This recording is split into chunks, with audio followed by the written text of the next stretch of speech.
घरोघरी मातीच्या चुली या मालिकेच्या पुढील भागामध्ये आपल्याला बघायला मिळेल, डॉक्टर ओवीवर ट्रीटमेंट सुरू करायला तयार नसतात. डॉक्टर जानकीला म्हणत असतात की तुम्ही पैसे भरल्याशिवाय हिच्यावरती आम्ही ट्रीटमेंट चालू करणार नाही. पण जानकीकडे पैसे भरण्यासाठी पैसे नसतात आणि जानकी डॉक्टरांना हात जोडत असते. पण त्यावेळेला डॉक्टर आणि तिथला स्टाफ जानकीला बाहेर काढत असतात. तेव्हा जानकी मग डॉक्टरांना म्हणते, 9 वर्षाची मुलगी आहे माझी. ती मला म्हणत होती की डॉक्टरांकडे घेऊन चल, कारण तिला वाटत होतं की डॉक्टर तिचा जीव वाचवणार.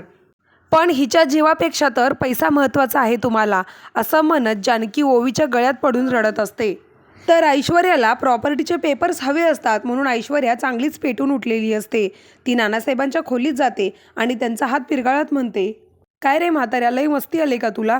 मला लवकर सांग की प्रॉपर्टीचे पेपर्स कुठे आहेत? ऐश्वर्या नानासाहेबांवरती खूप चिडलेली असते. त्यांचा हात मुरगळत असते. इतक्यात तिथं सुमित्रा येते आणि ऐश्वर्या म्हणून आवाज देते.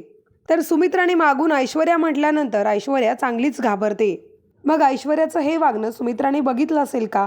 ऐश्वर्याचं सत्य सुमित्राच्या समोर येईल का? हे आपण येणाऱ्या पुढच्या भागांमध्ये बघू.